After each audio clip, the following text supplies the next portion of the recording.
J.C. Brady.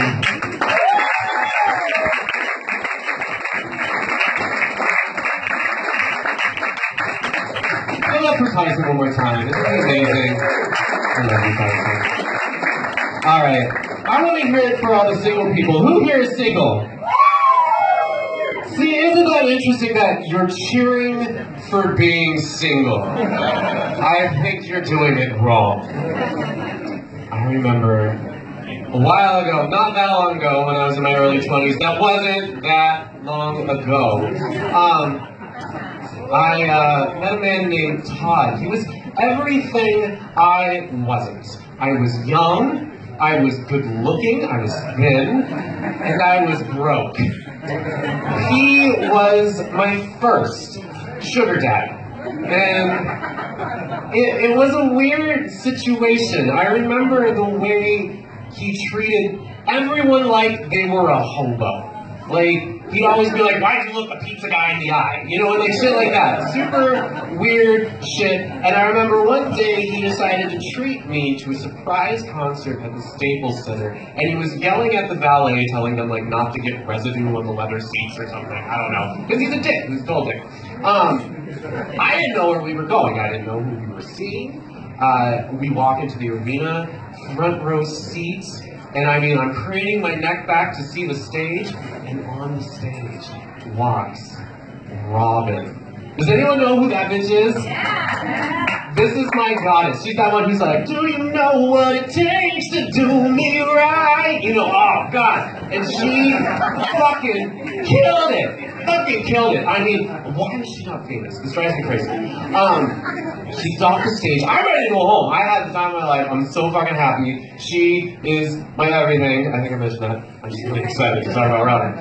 And then the lights come up. All this shit appears on the stage. There's candy canes and weird shark dancers everywhere. And out steps this bitch, just pulling a wedgie out of her ass. And she's like, hey everybody who's ready to party? I love gay people. Weird. Okay, so there are 5 steps to mourning a Katy Perry concert. Alright? Step 1 is realizing the fact that you're gonna have to listen to this woman perform for like an hour and a half. Because here's the thing, is it's either like this exhausted gasping, or it's just lip syncing. And like she's holding the microphone like this, you know, so you know some shit's going down. But listening to her sing is like waiting for a bus in a town where you're not sure if they even have buses. Because you don't even know if you're really gonna hear her sing, or you're just gonna hear her gasp like she just ran up a staircase. I really don't know. Step 2, by the way, is watching her dance and realizing this is as good as it's gonna fucking get. Alright, normally, for those of you who have seen me before, you know I'm not afraid to wear heels because I'm secure in my masculinity and my femininity. And I love wearing heels on stage, and I live with 2 tragically heterosexual men. And watching her dance is like watching them walk in my high heels. It's like they're always just, like they just put them on, you know? Kind of doing this odd stomp. And that's Katy Perry. And you can see her dancers like giving her the side eye, like, who the fuck is this? Like, she is not going to be famous for very long. That's step number 2. Step number 3, wedgie picking. Like, non-stop, like, yards of fabric she is pulling out of her ass. Like, every minute. I'm pretty sure that's how she does a costume change. I think every costume she just shoves up her ass before the show. Steps off the stage, pulls it out, but then the whole song is trying to get sucked back up her ass. I swear to God. This is a Katy Perry concert. That's how it goes down. Oh, and step number 4, by the way. And this happened, this is real. This fucking happened. Go on YouTube, look at this. So, her mom fucking Skypes her in the middle of the show to tell everyone she has breast cancer. What? Yeah, what? Okay, and then she's like, just kidding, I have the best cancer, the kind that doesn't exist. And then all of a sudden, the music just roars, and Katy Perry's like, dude, change your mind, like some girls, change it. And everyone's like, what the fuck is going on right now? That's a Katy Perry concert. Step 5. and this is something that really only applies to people that are fabulous, is I'm sitting there realizing that this terrible dribble I'm gonna have to listen to every time I go to a gay club. Because in the middle of her show, she's like, oh, I love the gays. And we're just like, okay. I mean, like, okay, if I went to the club with Katie and she, like, disappeared, I would keep dancing. You know, like, if I still had her flats in my purse, I wouldn't care. I'd keep dancing. If someone came up to me and was like, hey, some guy in an eye patch just gave me a part of Katie's scalp, I'd be like, bitch, you're cock blocking me. I'm dancing. I do not care. She's stupid. I hate her. I don't know why she's famous. But that's the point of anything. If I wanted to shit talk a celebrity, if I wanted to come up here to do that, I talk about Tara Reid, because she is terrible. I hate her. She makes the worst movies ever. But, no. What's important about this story and my sugar daddy who yells at pizza guys and gets mad when I give strangers eye contact is we come to his place afterwards. And, you know, this is my moment. This is the magic moment. And let me tell you something, boys, in case you're wondering. My body is like a golf course. You gotta pay to get in, and each hole comes with a new set of challenges. That's right. But here's the thing, is that he doomed himself. He doomed himself. Because not only did he take me to a terrible concert, but he also decided that we're both going to eat burritos on the way home. So some doors are just closed. Not happening. You ain't going to ride the mudslide. That's not happening. I ain't that kind of gal. So, hand job. That's happening. And hand jobs are always weird. You know, whores, you know what I'm talking about? Because like for every one person, there's two elbows. And it's just, there's like so much, like, do you get to talk? Do I get to, I'm minded, can I go backwards? What's going on? You know? Additionally, this guy Todd, I mean, what was lovely about him was he was very rich, but, when he would whip it out, it looked kind of distracted. Like, I'm over here, it's looking over there. And he had, and I shit you not, do you know who David LaChapelle is? Not David Chappelle. David LaChapelle is a famous photographer. He took his dick pics. He took his dick pics. This guy has photographed Kurt Cobain and Todd's dick. And that is the first time I ever saw his penis, was a David LaChapelle photograph. It was the Mona Lisa of dick pics. It was out, the lighting, everything. But then, I see this thing in front of me. It's like when you go to Burger King, you just saw the commercial, you were a little stoned, and you're all like, I want that. It's rotating, it's kind of shiny, you know. I want that. And then they just like shit this thing out on a tray in front of you, and all you're thinking is like, I have to put that in my mouth? What? What's that sauce? What's in there? Is it, I think they burnt it. So, yeah, there is some distance there. But, in the middle of it all, Todd is like, hey, buddy, you're doing it all wrong. I'm going to show you a little technique that got me where I am today.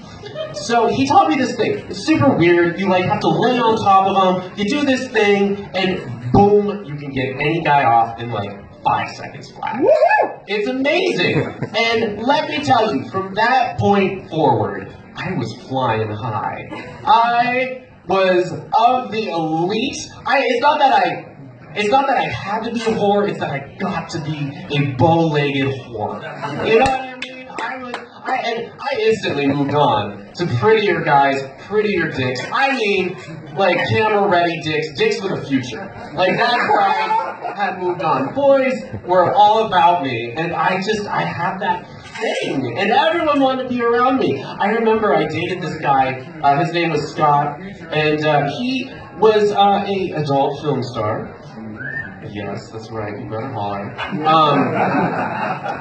He did this thing with like peanut butter. It was super weird. I'm really glad that I didn't finish the porn he was in. But what was weird about Scott? Sorry, I always forgot his name. What was weird about Scott though was like he sucked dick like for a living. You know what I mean? And he wasn't very good at it. It's like, okay, ladies, you know when you're at the gyno and you kind of let him finger you a bit, and then you're like, he could be better at this. It was very bad. It was very bad. But no, he had an award-winning penis. Best cock in a condom, 2008. Imagine having that on your mantle at home. You know what I mean? Your parents come to visit. What's that? Don't worry about it, Mom. I loved it. I remember I had just every boy pining for me. I remember being drunk in a hot tub with a gymnast and his friend with a stuffed pony getting pulled out by security while my pants weren't on, and them just being like, call us! You know, my life was amazing. And then I met this guy. I call him G.I. Joe. He was different. He was fucked up. He was broken like me. Our scars aligned, is what I told him. He had PTSD, and I don't mean like pretty thick and strong dick. I mean like he had that too. I mean, look at you oohing and ahhing like you don't like it, whatever. I know you're kind. I'll call you later. But there was this odd connection with him. He was special. He made me feel so different. Like all the years that I was lost in this crazy storm we call life, it was worth the wasted time because I finally found him. He made me feel like I was coffee and someone poured cream in me and I'm just swirly inside and everything was crazy. And I remember there was one night that I was over at his place and I asked him, you know, why haven't we really, like, done the deed? You know, like, you are yet to jizz on me. You're just, I mean, because there's been so many times where I've been with a man, and at the end of it, I throw my jizz towel in the corner of the room, and it's standing there rigid, smoking a cigarette. I have been in more men's laps than a napkin at a steakhouse. I am a hoe. I am a hoe. I think we established that. And he said, I want to tell you, a guy has never been able to get me to come. Ha ha! Challenge accepted. So, yeah, I do my thing. And, I'm thinking this is my end. Like, this is how I finally proved to him that, like, you know, we're meant to be together. I can make you jizz. Like, nobody else can do that. I can do that. We're going to have children. One of them we're not going to like. And it's going to be amazing. We're going to spend our lives together. Parents here know what I'm talking about. And then, I've had guys cry during sex. I mean, straight men are my specialty. You know, is there any straight men here in the audience tonight? Any straight men? It's alright. Nobody's perfect. I'll pray for you, okay? It gets better, you know. Straight men are my specialty. They, you know, and I know how to hold a man when they're crying and I'm still in them. And, stop. Come on. That's a problem. I got the solution. Yo, we're good. Hey, you like that one. When I'm done, Yahtzee. It's out there. Joe did his thing, and he starts crying, and he starts saying, you know, this has never happened. I'm so embarrassed. I need to go. And I said, why do you need to go? What's wrong? Talk to me. And he's bawling, and he says, I just wish that somebody would love me. Awkward pause. I mean, do I say it? Like, do I feel that way? You know, and all these thoughts are going through my head. Do I really love this guy? And it's the world's longest pause. I'm staring at him while he's crying, and like, honestly, like, jizz is like all over him, and he's crying. And then I just say, I look at him, covered, and I just say, I love you. And he turns to me and he says, I don't love you. Oh, fuck you. You need to leave. That wasn't part of the plan. That wasn't what I was expecting at all. What happened to the kid we weren't supposed to like? Come on. It was like my superpower suddenly was just stolen from me. All of a sudden, everything that I thought mattered didn't matter at all. I thought to myself, what am I good for if it's not to love someone and to be loved by somebody? My mother always told me men are good for two things: lifting and paying for things. I was always raised to believe that men are kind of objects, the possessions, and I thought that once I had one, my life would be complete. I'd have someone to lift things and pay for things.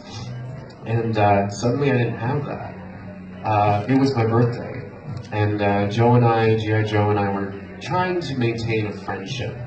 And I had invited him out to celebrate my birthday with me, but he forgot that it was my birthday. So I start telling him, when am I going to see you? And he's like, I don't want to go out. I'm at home. I'm hanging out. And I get furious. I call him over and over. I'm at this nightclub. There's men there swooning. I don't care. I don't need another sugar daddy. I wanted Joe. Things are supposed to work for him. And finally he answers and he says, you need to leave me alone. What we have is toxic. Stay away from me. Get out of my life. And you know, like, when you're just like, I'm gonna run into the night. Have you ever just, like, resolved, like, I'm just gonna just leave, just run. And I just start running. And crying. And now I'm crying and running around the Capitol and just hollering out loud, I just wish somebody would love me. I just wish somebody would love me. Everything I've done, my whole life, I'm doing it all wrong, ain't I? For the longest time, that's where that story ended for me. For the longest time, I was just the guy who did everything wrong and had nothing. Thankfully, that story recently has begun to change. There's a second half, and I am actually going to continue the rest of this story afterwards. So I hope you stick around for the rest of my jizz-filled adventures. Love you all.